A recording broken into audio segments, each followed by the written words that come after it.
The chamber smelled like old air and older decisions. It always did. The Galactic Council had been meeting in this station for 300 years, and in 300 years nobody had thought to fix the ventilation. Or nobody had cared to. There was a difference, and the Polari delegate Sewell had long since stopped trying to figure out which one it was. He sat in his chair, third row, outer arc, the seat his people had occupied since the original compact, and watched the chamber fill. 23 species, 41 delegates. Enough translation hardware hanging from the ceiling to run a small city. The room was big enough to land a mid-sized shuttle in, and it felt, as it always did, like a room that had decided its own importance a long time ago, and had been living off that decision ever since. The Keth delegation arrived last. They always arrived last. It was not accidental. Vorshath walked in ahead of his subordinates, which was also not accidental. He was tall even for a grayscaled, wide across the shoulders, with the particular kind of stillness that came from never having had a reason to flinch. 300 years of military dominance produced that stillness. Sewell had seen it before in old records in older species. It always looked the same. It always ended the same. He watched Vorshath take his seat at the head of the primary table and felt something quiet and tired move through him. The session opened. A Vreth delegate immediately began complaining about asteroid mining rights in the outer Cassian belt. This took 40 minutes. Then a Dravavari representative raised a point of procedural order that turned out to be about the same thing, which took another 20. Sewell listened to all of it and thought about his morning meal, which had been good, and about the message he had received 3 days ago from the Polari Historical Archive, which had not been. The archive had flagged something, a pattern in the long-range observation data. Quiet where there should not be quiet, or rather, a very specific kind of quiet, not the quiet of absence, the quiet of something holding still. He had filed a formal notice of concern. The Council's administrative office had received it, cataloged it under Tier 4 monitoring items, and moved on. This was, Sewell reflected, entirely predictable. The mining dispute resolved. A new item came to the floor. Vorshath stood. He did not need to signal for attention. The room gave it to him the way rooms gave things to people who had never been told no. The matter of the Sol exclusion zone, he said. His translator rendered it flat and precise. Keth had no tonal inflection. Everything they said arrived like a verdict. It has been 11 years since any registered human vessel transited exclusion zone borders. 11 years since any human diplomatic communication was received by this body. 11 years since any human presence was recorded at any council-affiliated station, port, or waypoint. He paused. The reasonable conclusion is that the human state has experienced terminal systemic collapse. Sewell looked at his hands. The Sol exclusion zone, Vorshath continued, represents 42 inhabited systems, 317 cataloged resource deposits, and 11 navigational corridors of strategic value. It has sat fallow for over a decade. The Keth supremacy formally proposes that this body vote to dissolve the exclusion zone designation and open the territory to standard colonial claim procedures. The Dravavari delegate more leaned forward. What timeline are we discussing for? Immediately, Vorshath said. There is no administrative reason for delay. Sewell stood up.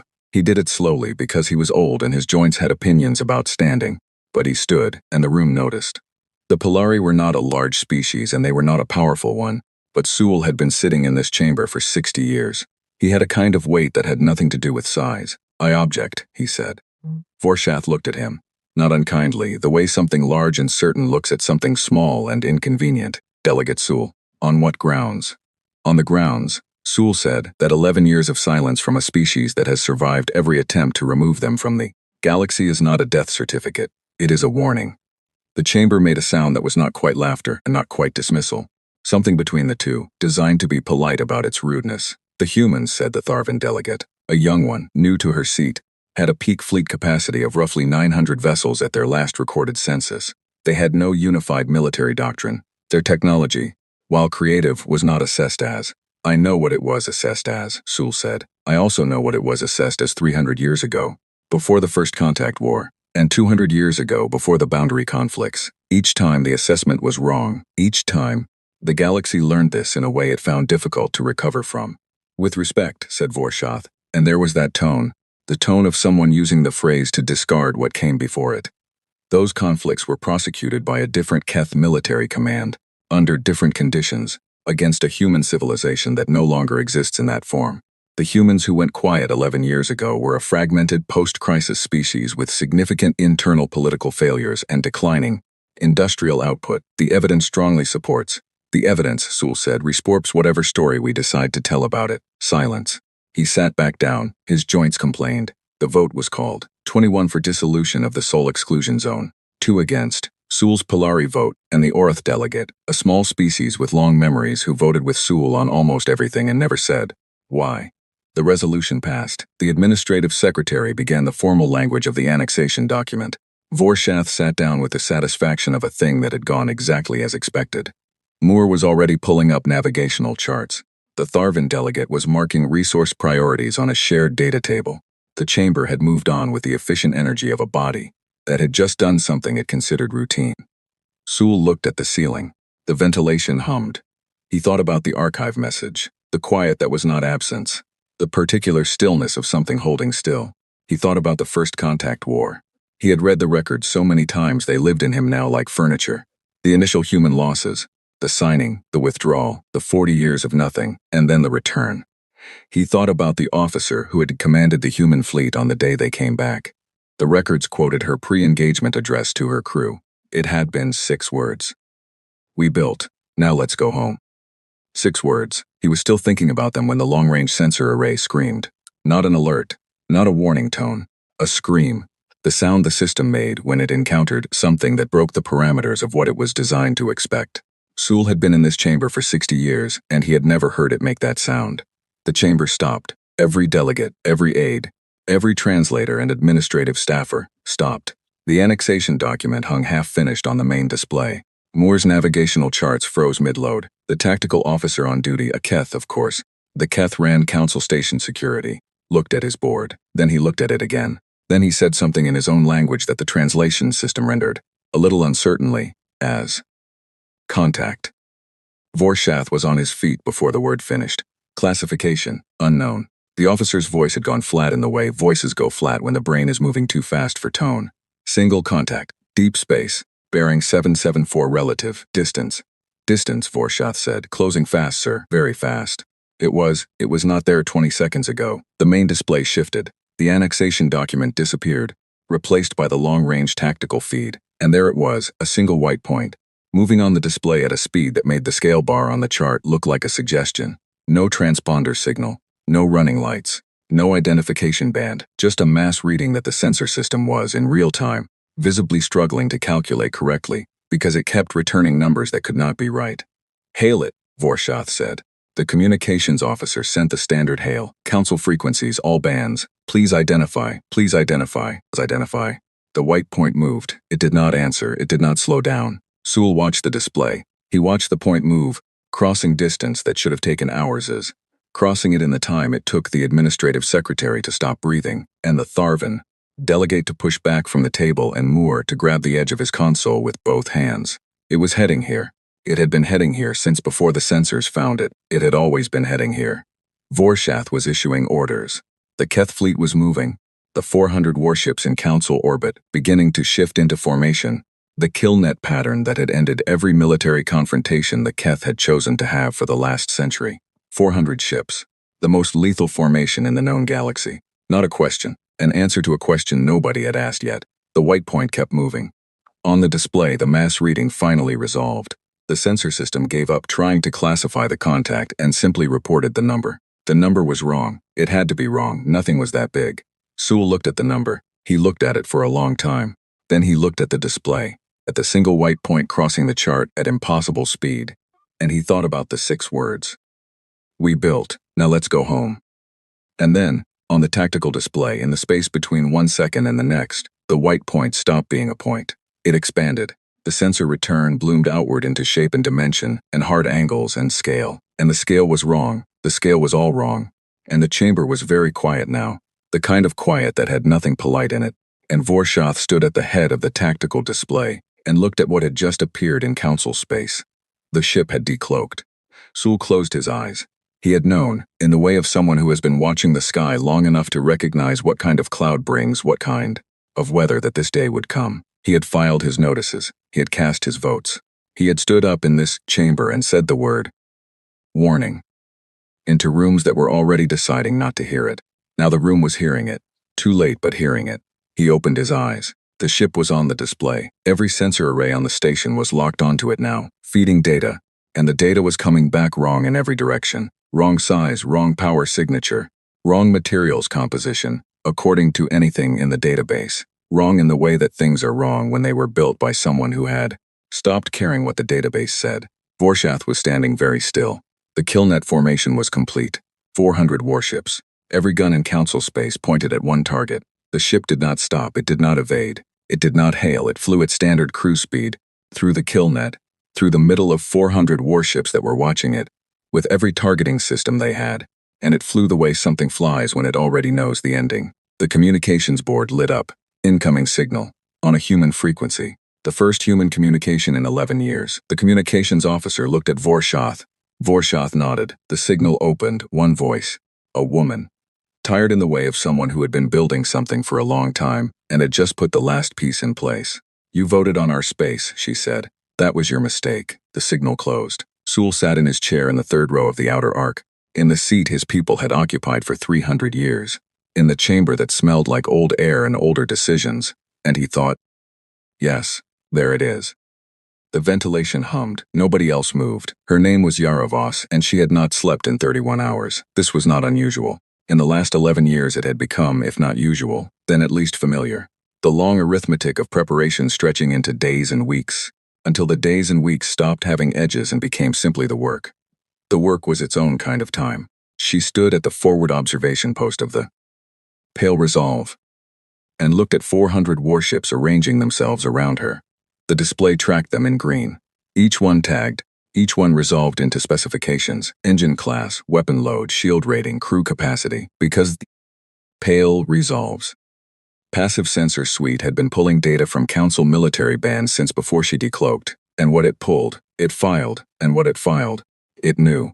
She had known the killnet was coming before the first Keth ship moved. She had known its dimensions before it was finished. She had known, looking at it complete, that it was designed to be an answer that did not require a question. 400 warships. She looked at them. She thought, we counted on 600 minimum. The contingency planning had assumed 600. The actual number was 400. She filed the discrepancy as a data point, the way she filed most things, without comment, without judgment, just the number and what it meant. What it meant was that the Keth had not, in 11 years, increased their active fleet presence at Council Station. What it meant was that the estimates had been right. They had not been watching. Behind her, the bridge of the Pale Resolve ran at operational tempo, quiet but not still, the particular rhythm of a crew that had been doing this together long enough that they didn't need to narrate it. Lieutenant Commander Fenn was at navigation. Chief Okafor was running sensor analysis. 3 other officers she had chosen personally, for the same reasons she had chosen all of them. They were good at their jobs, and they had stopped asking permission for things that didn't require it. She had built the crew the same way she had built everything else in the last 11 years. Carefully, without announcement. They're locked on, Fenn said. Not alarmed. Informational, I know. All 400, I know, Fenn. He nodded and went back to his board. The Pale Resolve moved at standard cruise speed. This was also deliberate, not a provocation, a statement. The difference between the two was important. A provocation invited a response. A statement simply was. She was making a statement with the speed, with the heading, with the silence she had kept on all frequencies since they entered council space. Every choice was a word in a sentence she had been composing for a long time. She thought about the sentence now. Whether it was complete, whether it said what it needed to say. The forward display updated. The killnet was fully formed, 400 ships, each one a node in a targeting web that had, by every conventional military calculation, a kill probability of 100% against any known target, every known target. Activate the array, she said. Okafor's hands moved. Deflection array active. What happened next took about 4 seconds, and in those 4 seconds, the Pale Resolve did something that had no entry in any council military database, because nothing in the council's military history had ever needed to do it. The deflection array, which was not a shield, which had no analog in any technology that the council's engineering teams had been tracking, reached out across the targeting web and took every weapons lock from every one of 400 ships, and redirected those locks back at the ships that generated them. It was not destructive, nothing fired, nothing was damaged. What it was precise. Every targeting system on every one of those 400 warships now showed a lock on itself. Every gun in the killnet was pointed, In the operational logic of the targeting systems, at the ship that owned it, nobody fired, nobody could. The killnet sat there, complete and intact and entirely useless, and the Pale Resolve moved through the middle of it at standard cruise speed, and Yara watched the display and felt something that was not quite satisfaction and not quite relief, something quieter than both, the feeling of a thing going the way it was built to go. She had not named the feeling in 11 years. She saw no reason to start now. 3 months after the silence began, a council observation drone had passed through the outer edge of the Sol exclusion zone. Survey pass automated, looking for resource signals and hazard markers. The kind of thing that happened routinely, filed routinely, read by someone in an office somewhere who added the notation. Zone clear, no activity. And moved on.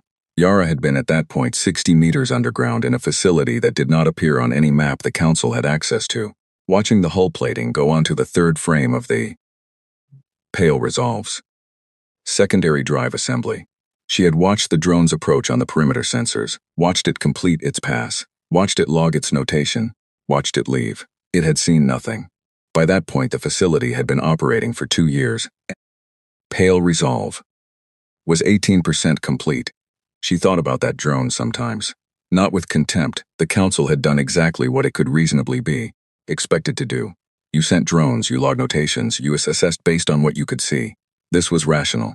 The error was not in the assessment. The error was in assuming that what you could see was what existed. Humans had been making things that were hard to see for a long time. It was not a technological gift. It was a learned behavior. The galaxy had taught them. The first time the Keth had come into human space, 300 years ago, before the wars had names, they had done it with 200 ships, and a set of terms that were not terms so much as a list of what they intended to take. The humans of that time had been young. They had not known the rules. They had tried to negotiate, and the Keth had explained patiently that negotiation was something that happened between parties of comparable capability, and that the humans were welcome to have whatever feelings they liked about the terms, as long as they accepted them. The humans of that time had accepted them.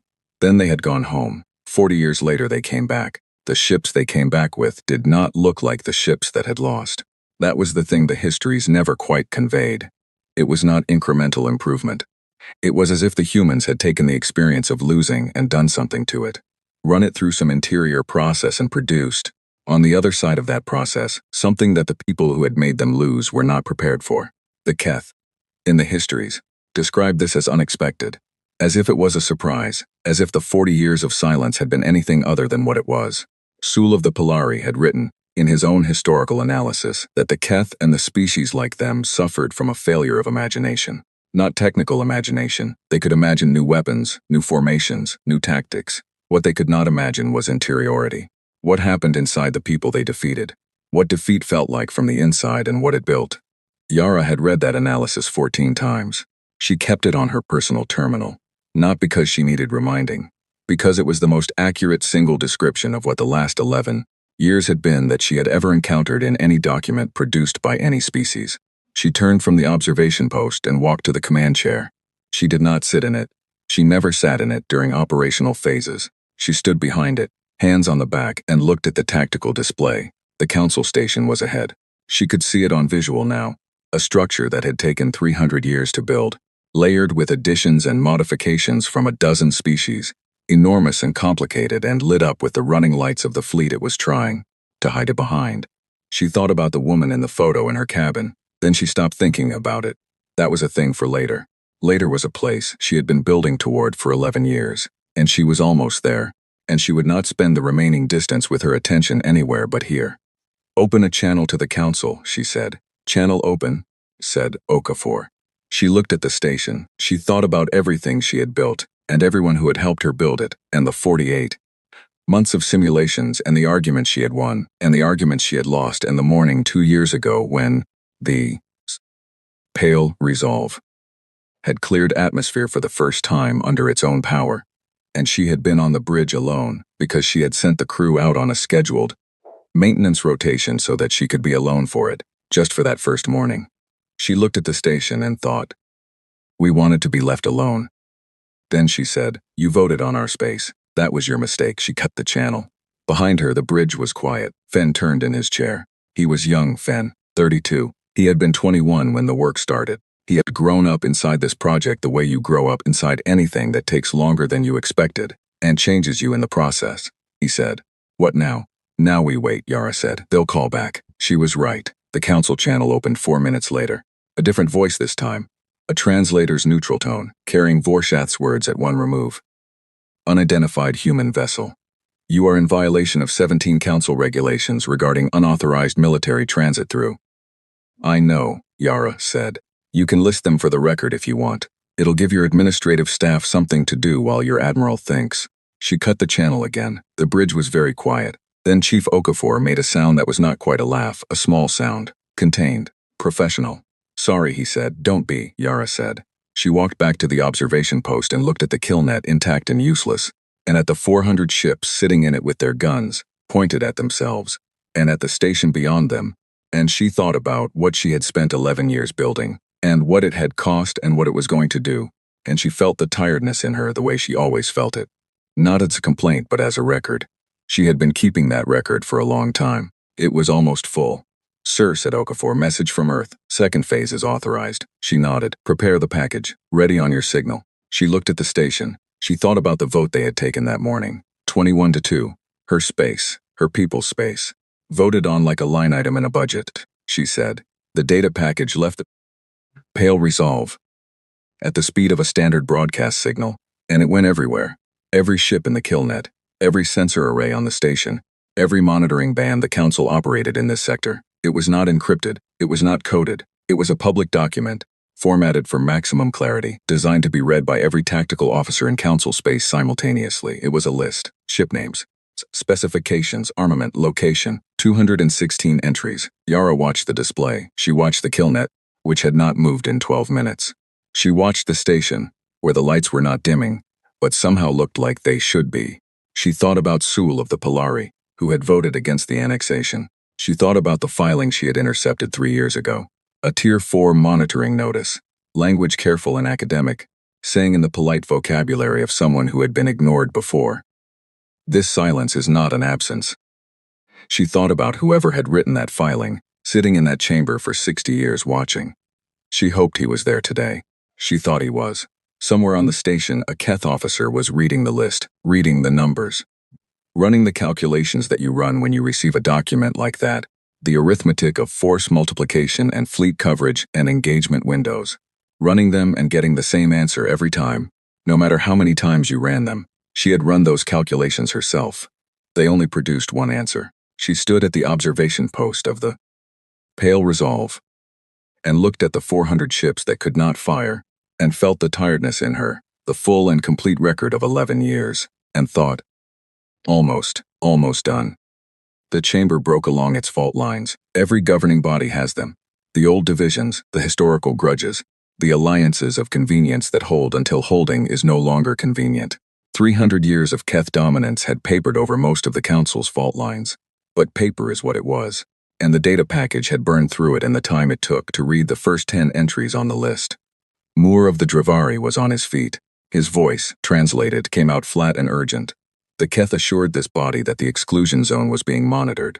"I would like to know what that monitoring consisted of." "The monitoring was consistent with council protocol," said Vorshath's aide. Vorshath himself was not looking at anyone in the room. He was looking at the tactical display, where the list was still up, where the numbers were still the same numbers they had been 10 minutes ago. "Council protocol," Moore said, "clearly did not include looking." "The Dravari," said the Tharvan delegate, "seconded the original monitoring resolution. You might recall the vote. I recall every vote I've made in this chamber. That's how I know which ones to regret." "Enough," said Vorshath. The room stopped. He stood. Finally. He turned from the display and looked at the chamber with the expression of someone who had woken up in a situation they had been carefully constructing the impossibility of. "The data package," he said, "may be fabricated, may be." "Sir," his aide put a hand on his arm. Briefly, then removed it.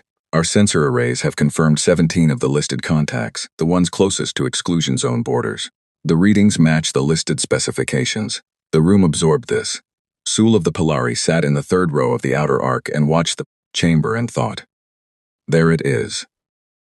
The moment when the story the room has been telling about itself meets the story that is actually happening. He had seen it before, in smaller ways, over 60 years. The way a face moves when a conviction starts to come apart. The way a body shifts when it realizes the ground underfoot is not what it thought. He watched Vorshath's body. Still, controlled, but something happening beneath the control, that the control was working harder than usual to manage. The Tharvan delegate was speaking again. Something about verification procedures, independent assessment, requesting a delay in any response pending confirmation of the data's authenticity. Her voice had the particular rhythm of someone filling silence, because silence had become dangerous. The young ones always filled the silence. Sewell sat and let the silence be filled and thought about the first time he had encountered the human archive material.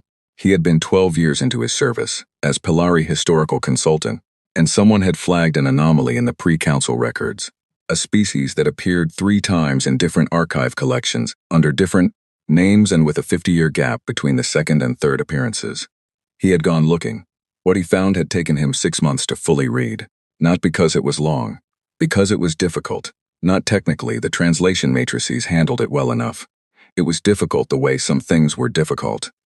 The way you could understand each word and still need to sit with the sentence for a while, before it became real. The humans documented everything, every war, every defeat, every treaty signed under conditions that the documents themselves described, with remarkable consistency across centuries and cultures, as unfair.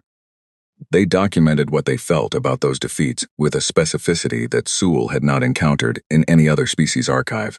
Other species recorded what happened. Humans recorded what it was like.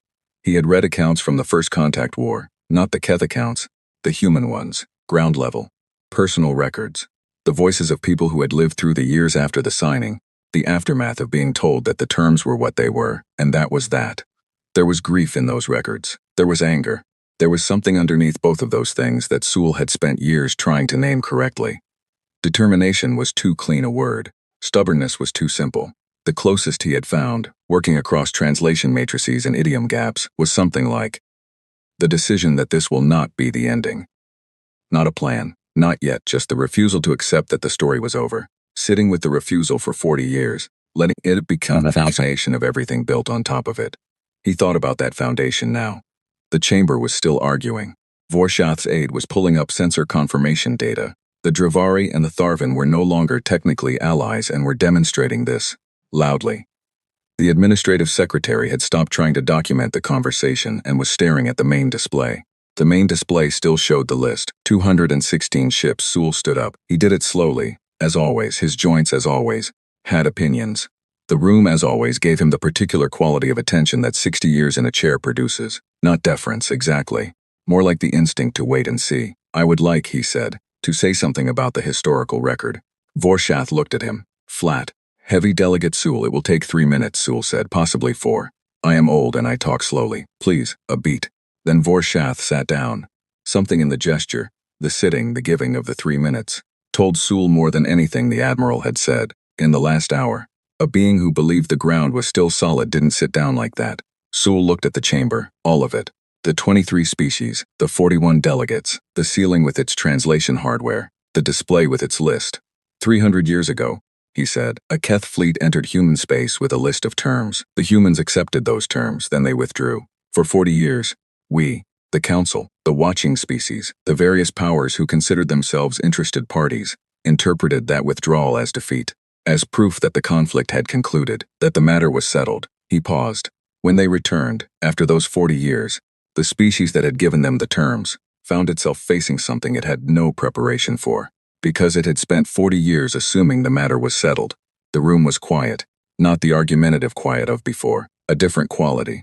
60 years ago, a similar pattern began. The humans had been, not defeated this time, but pressured, pushed, a series of border disputes, trade sanctions, 2 military incidents that were not formally declared as conflicts but that everyone in this chamber knows were not accidents. Over the course of roughly a decade, human space was systematically constrained, their trade access reduced, their diplomatic standing on this body diminished, and then, 11 years ago, they went quiet. He looked at Vorshath, and we voted on their space this morning. The silence in the room had weight now. I am not, Sewell said carefully, suggesting that the numbers on that display are anything other than what they claim to be. I am not suggesting that the ship sitting in our space is bluffing, or that the deflection technology is a prototype being tested rather than an operational system. I am suggesting that those possibilities are available to us as comfortable interpretations of an uncomfortable reality, and that this body has historically chosen comfortable interpretations, and that this has historically been a mistake. He sat down. His joints, for once, did not complain, or he didn't notice. The Orath delegate, small, quiet, the one who always voted with him, made a sound that might have been the Orath equivalent of yes. Hard to say. The Orath were difficult to read. Vorshath was looking at the display again. He had the expression of a person running calculations and not enjoying the results. The data package, he said slowly, lists coordinates for each vessel. It does, said his aide. Pull the nearest 3 on screen. The display shifted. 3 of the listed human ships resolved from text entries into sensor readings, pulled from the Council's own monitoring arrays at the coordinates listed in the package. The readings matched the specifications in the package to within sensor margin.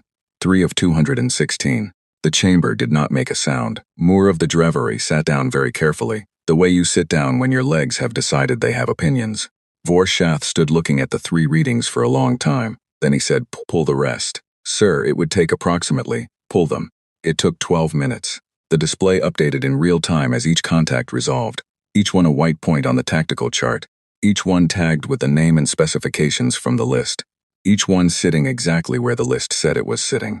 Not concentrated in one place, distributed, spread through human space and around its borders and, in several cases, in positions that the Council's own charts classified as, not enemy territory exactly, but not friendly, strategic positions, positions that a species placing a fleet for maximum effect would choose. 216 contacts, every one of them real. The display, when it was done, looked like someone had spilled something across the map of the galaxy, and the something had known exactly where it wanted to land.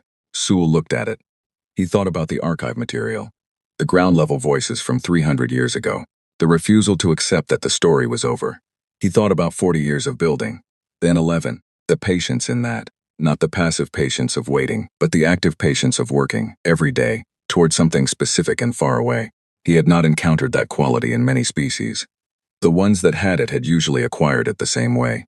The channel from the pale resolve opened. The same voice, Yara Voss, still with that quality of tiredness that was not defeat. I see you're looking at the list, she said. Nobody answered immediately. The chamber was full of 23 species who had each, independently, arrived at the same calculation, and the calculation had one answer, and nobody wanted to be the first to say the answer out loud because saying it out loud made it real. I can give you time, Yara said. I can give you an hour. After the hour I will be docking at Council Station to deliver terms.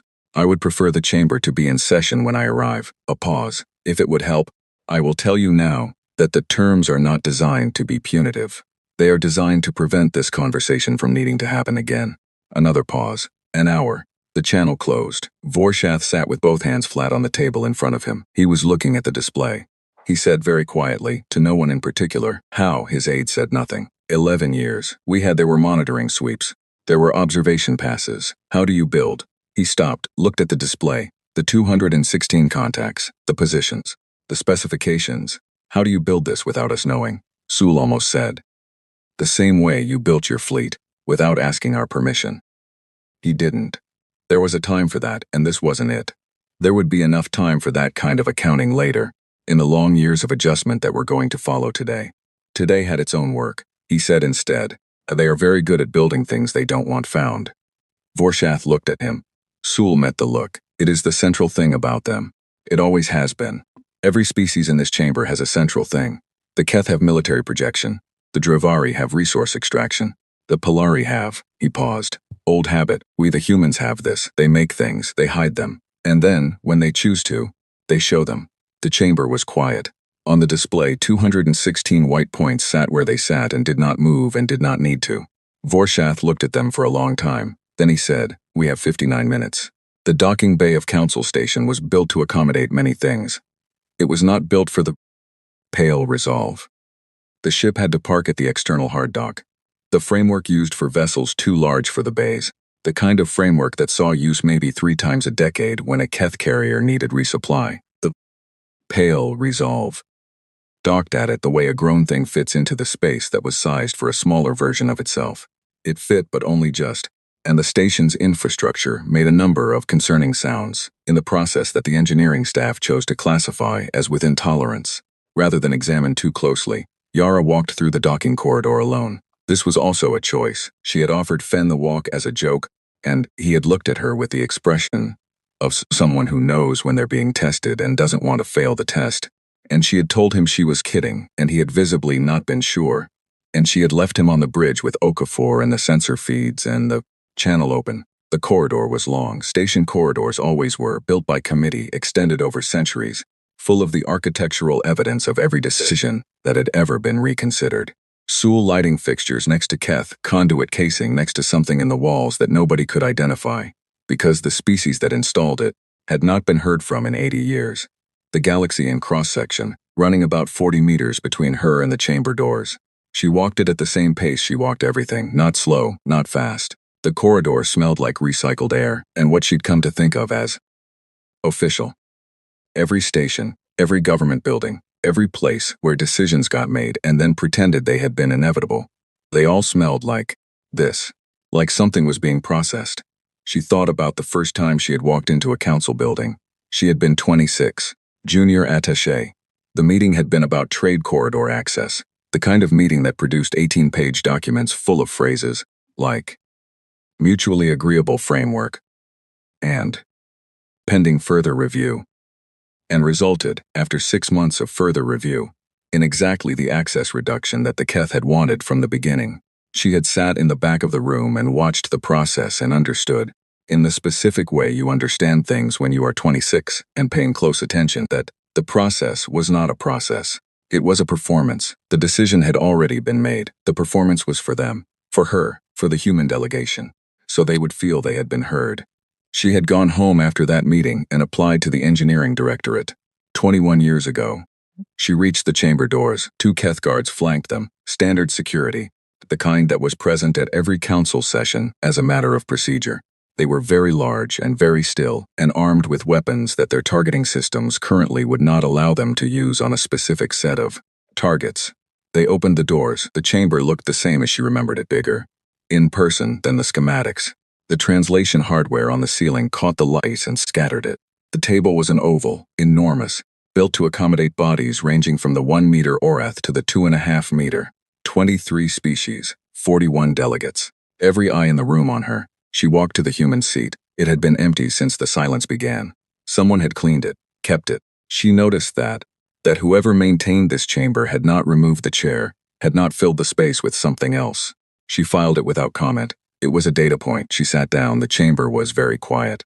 Vorshath sat across and to the left, the Keth position at the primary table. He was watching her with the flat attention of someone who had spent the last hour revising every calculation he had, and was still not happy with the results. She looked at the room, all of it. The terms, she said, are 4 things. She laid them out simply, the way you lay out anything you have spent years thinking about.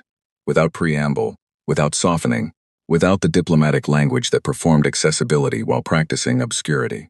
First, the Sol exclusion zone restored to its original boundaries, permanently designated, with a buffer corridor of 2 light-years on all sides. No council vessel, military or otherwise, in that corridor without prior notification and consent. No exceptions, no review period. Second, 3 Keth colonial stations in human-adjacent space. She named them. She had their coordinates memorized, transferred to human administrative control, with their current populations, their infrastructure, their operational status intact. The populations could stay or go as they chose. The stations were not negotiable. Third, the human seat at this table, permanent, with full voting rights and equal standing under the council charter. Not an observer seat, not a provisional membership, full standing. Fourth, the vote from this morning, the Sol exclusion zone annexation, 21-2, formally nullified in writing, with every signatory's mark. She stopped. The room was quiet. Vorshath said, "The stations are Keth sovereign territory. There is no provision under council law for compelled." "I'm aware," Yara said. "I'm not asking under council law." "Then under what?" "Under the same authority you used this morning when you voted on my space." The room was quiet again, a different kind of quiet. More of the Draveri looked at the table. The Tharvan delegate looked at her hands. The Orath delegate, small and still in their chair, was looking at Yara with an expression she couldn't read and decided not to try. Vorshath leaned forward. His voice stayed even, controlled, but the control was doing more work than it had been an hour ago. "You are threatening military action against council member territories. You understand that this body—" "I'm not threatening anything," Yara said. I'm stating terms. The distinction is important. She looked at him. A threat is conditional. It depends on what you do next. These terms are not conditional. They are what's happening. The question in front of you is the details of the process. Silence. Vorshath's jaw did something that his species' physiology did when a significant number of responses were presenting themselves simultaneously. And none of them were good options. She had read about the expression in the xenobiology files. She recognized it now. He said, "You would move against this body, against 23 species, with 216 ships, against a combined council fleet of—" "I know the numbers," Yara said. "I've been counting council ships for 11 years. She meant it as a statement. It landed the way it was always going to land, as a demonstration. 11 years. She had been watching them for 11 years, running the same arithmetic they were only now running about her, and the arithmetic had told her the same thing it was telling them now, which was that this conversation was already over, and had been before it started. Vorshath looked at her for a long time, then he said, "The colony populations on those stations. I said they stay or go as they choose. I meant it. This isn't about the populations." She paused. "This is about the stations, the positions, the message the positions send." She looked at the room again, all of it, all 23 species. "I want there to be a buffer, not a military buffer, a clarity buffer.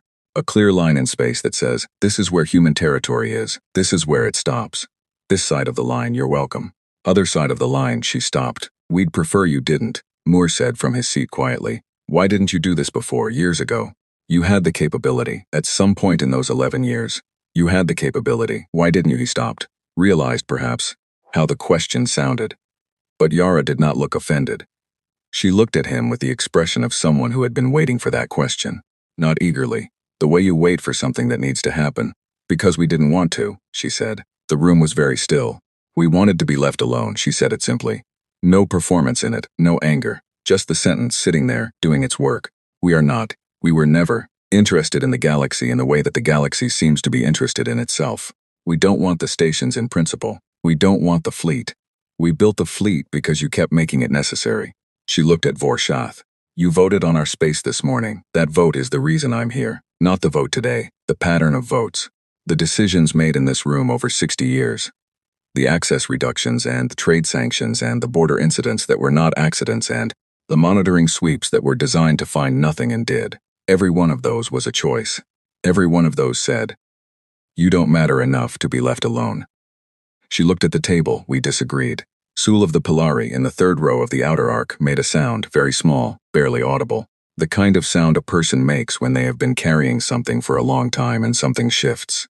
Vorshath was very still. He was not a stupid being. That was the thing about the Keth. They were never stupid. They were wrong in specific ways. They mistook the absence of visible capability for the absence of capability. They mistook patience for passivity. They mistook the willingness to absorb damage for the inability to inflict it. But they were not stupid, and Vorshath, sitting in his chair with the weight of 216 contacts on every sensor array he controlled, was doing the same thing Yara had done 11 years ago when she had walked out of a meeting room and applied to the engineering directorate. He was understanding something new about how things worked. She watched him understand it. She did not hurry him. She had time. She had more time now than she had had in 11 years. She thought about Fen on the bridge, monitoring the feeds. She thought about Okafor and the crew, all of them, all the people who had been underground with her in those early years, who had worked the shifts and run the simulations and watched the hull plating go on piece by piece. She thought about the photo in her cabin. Later. That was a thing for later. The second term, Vorshath said. He was not conceding, he was navigating. There was a difference, and she knew it. And she was going to let him have the distinction, because she was not here to take his pride.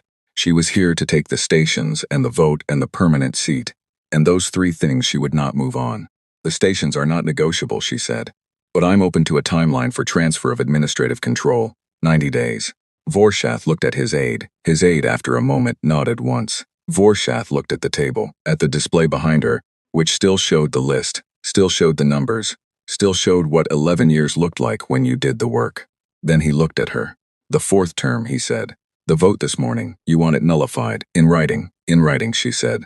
"Signed by every delegate who voted for it." His jaw did the thing again, but he said, "That can be arranged." Sul spoke, clear and quiet from the third row. "Sign it," he said.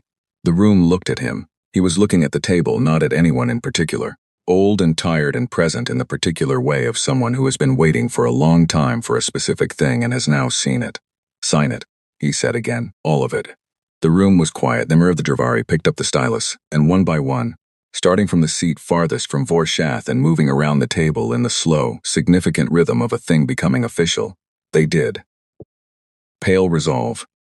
Undocked at 1400 station time, no ceremony, no escort, no final statement on any open channel. The ship released from the hard dock framework, cleared the station's proximity zone, and moved to cruise heading, back toward the Sol exclusion zone, back toward the buffer corridor that was, as of 4 hours ago, formally and permanently and in writing human space. On the bridge, Fenn handled the departure with the quiet efficiency of someone who had been doing their job for a long time and was ready to go home. Okafor ran the post-operation system checks.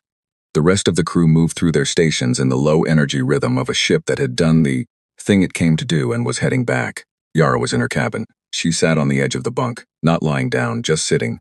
The way you sit when you have been standing for a long time, and sitting feels strange and good, and strange again. The cabin was small. She had chosen a small cabin on purpose. A large cabin would have been wrong for reasons she had never needed to articulate. On the desk, propped against the edge of the terminal, was the photo. She looked at it, a woman, early 50s, standing in front of something that was not yet recognizable as the pale resolves.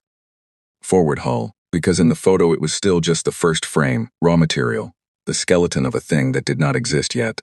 The woman was laughing at something off camera. The laugh was enormous, the kind of laugh that takes over a face and doesn't apologize for it. Her mother had died 4 years into the project, not from anything dramatic, from the kind of thing that happens when people get older and the body decides it is done. She had known it was coming. Her mother had known it was coming. They had had the conversations. They had said the things. Her mother had also said, 3 weeks before, in the particular voice she used when she was being both completely serious and completely gentle at the same time. Finish it, whatever happens, finish it. She looked at the photo for another minute, then she set it face down on the desk, not to hide it, just to put it down, and stood up and went to the small window, space outside stars, the bulk of Council Station receding behind them. Far ahead, too far to see, the invisible line of the buffer corridor and then her space beyond it, clean, formally, permanently, in writing clean. She put her hand flat against the window, cold, always cold, the glass not glass, a composite, but it felt like glass, was always cold against her hand, and she had been pressing her hand against windows her whole life, because the cold helped her think, or maybe it didn't help her think, but it gave her hands something to do while she thought, and the distinction had stopped mattering a long time ago. She thought about the room. The chamber, 41 delegates and 1 empty seat. The human seat was empty now, but it would not always be. Someone would sit in it. Maybe not for years. There were decisions to make, appointments to negotiate, the slow machinery of 2 civilizations establishing the protocols for operating in proximity. But the seat was there. The chair was clean and kept in there. Someone would sit in it. She hoped they would be ready for the smell of the air. Sul of the Pellary did not go back to his quarters immediately. He sat in the chamber after the other delegates filed out. After the signed document was taken by the administrative secretary and processed and logged and sent to the archive where it would sit in perpetuity as the formal record of a day that would be taught in whatever passed for history classes across 23 species for the next several hundred years. He sat in the chamber and listened to the translation hardware hum and the ventilation move old air around and thought about nothing in particular. After a while, he thought about something. He thought about the message he was going to send to the Polari Historical Archive. He had been composing it in his mind for the last few hours, in between all the other things his mind was doing, and now he let it become a sentence. They came back, as they always do. 7 words. That was one more than last time. He was getting verbose in his old age. He pulled his terminal toward him and opened the archive filing system and typed the sentence, and attached it to the ongoing human observation file. The file he had been adding to for 60 years, the file that had 17 previous entries, the file that the archive had 3 times tried to close, and that he had 3 times requested be kept open on the grounds that the subject was not yet resolved. He submitted the entry. The archive system sent back an automated confirmation. File updated, status open. He closed the terminal. The chamber was empty now. Just him and the table and the ceiling and the ventilation and the display, which someone had cleared. The list was gone, the tactical feed was gone, the display was dark and waiting for the next session whenever that was, whatever it would be about. He sat for another moment, then he stood, slowly, carefully, the joints doing what the joints did, and went to find something to drink. Vorshath did not go back to his warship immediately either. He went to the observation deck on the station's upper level, a civilian space, not a command space, which was why he chose it. He stood at the forward window and watched the pale resolve move away. It was a long time before it disappeared from his. He watched until it did. He was calculating. He was always calculating. The Keth mind, trained from young age in military projection and strategic planning, did not stop calculating the way water did not stop being wet. It was what he was. The calculation he was running now was new, not the kind he was used to running, not fleet positioning, not engagement windows, not force ratios. He was running a different kind of arithmetic. He was calculating what it cost, not the stations. The stations were strategic losses, significant ones, but they could be absorbed. Not the buffer corridor. It was a constraint, but workable. Not even the seat at the council table, though that one sat differently than the others. He was calculating the cost of the 40 years, and then the 11. What it cost to build something like that without anyone knowing. What kind of species paid that cost without complaining about it, without announcing it, and this was the thing he kept returning to, the thing that had been sitting in the corner of his calculations, since Yara Voss had said it in the chamber, without wanting to. We wanted to be left alone. He had spent his entire life as a being that did not want to be left alone. The Keth did not want to be left alone. They wanted to be central. They wanted their position recognized and maintained and reinforced. This was not a personal preference. It was species-level psychology, built over millennia, as fundamental as the shape of his jaw. He could not entirely understand a species for which the central preference was not this. Not power, not recognition, not position. Just not this. Just the clear line in space and the space behind it and the right to be unremarkable. Inside it, he did not understand it. He understood what it had produced. That was clear enough. He understood, too, that he was thinking about it the way he was because he needed to understand the thing he was facing in order to face it correctly. The Keth did not forget. Everyone knew this. Yara Voss knew this. He had watched her face in the chamber and she was not a person who did not know things. She knew the Keth did not forget. She had built the fleet anyway. He looked at the space where the pale resolve had been. He would think about this for a long time. He would bring the calculations back home and put them in front of the people who needed to see them. There would be responses, adjustments. The Keth military doctrine had been written against a known galaxy, and the known galaxy had changed today. And doctrine that did not change with the galaxy it was written for was just a record of past confidence. He was not finished. He wanted Yara Voss to know that. He suspected she already did. He turned from the window and walked back toward the command sections. The news reached Earth 14 hours later. Not in a broadcast, in the quiet way that news traveled through official channels when official channels were still getting used to what they were carrying. Data packets, signal relays, the bureaucratic infrastructure of information moving from point to point until it arrived at terminals on the planet it was about. By the time it reached the public networks, it was early evening in the Eastern Hemisphere, mid-afternoon in the West. People were finishing work, making food, arguing with their families, sitting in traffic, watching things on screens, doing all the ordinary architecture of a day. In a market district in a city, not a famous city, not a city that appeared in history texts, just a city, a woman was running a food stall. She had been running it for 6 years. She made a specific kind of grilled flatbread that people came to this particular stall specifically for. And she had a system for it, and the system worked. And she had spent the last 6 years being very good at a thing that mattered to the people who came to her stall. She had not been following the news. She was grilling flatbread when the notification came through on her terminal, the one she kept by the side of the grill for timing purposes and occasionally for checking the weather. And she did not look at the notification immediately because she was flipping the bread at a critical moment, and the bread did not care about notifications. She flipped the bread. Then she glanced at the terminal. She read the first line of the notification. She read it again. She stood for a moment. Then she looked up at the sky. Not because she heard anything. There was nothing to hear. The pale resolve was not visible from the ground. Nothing was visible from the ground except the early evening sky, blue at the edges, going dark at the center, the first stars starting. She looked at it for 3 seconds. Then she smelled the bread and looked back down and took it off the grill before it burned. The man at the front of the queue cleared his throat. She handed him his bread. He paid. He left. She started the next one. The sky was the same color it had always been. The stars were where they had always been. The market was the same market, the noise the same noise, the smell of grilling and spice in evening, and the particular complicated smell of a city that had been a city long enough to have a smell. The woman grilled the next piece of bread. Behind her, her terminal cycled to the next notification, then the next. The news was spreading through the public networks now, the way water spreads on a flat surface, outward in all directions, finding every low point, becoming unavoidable. She would read all of it later, when the stall closed. She would sit with a meal she had made for herself, and read what had happened today, and she would think about it for a long time. She did not know yet how she would feel. She thought she would feel many things, in the way you feel many things about a history you have been inside your whole life. For now, she grilled the bread.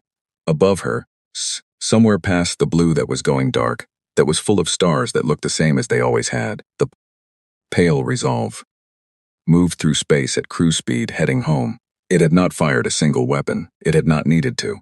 The stars looked the same as they always had. They were not.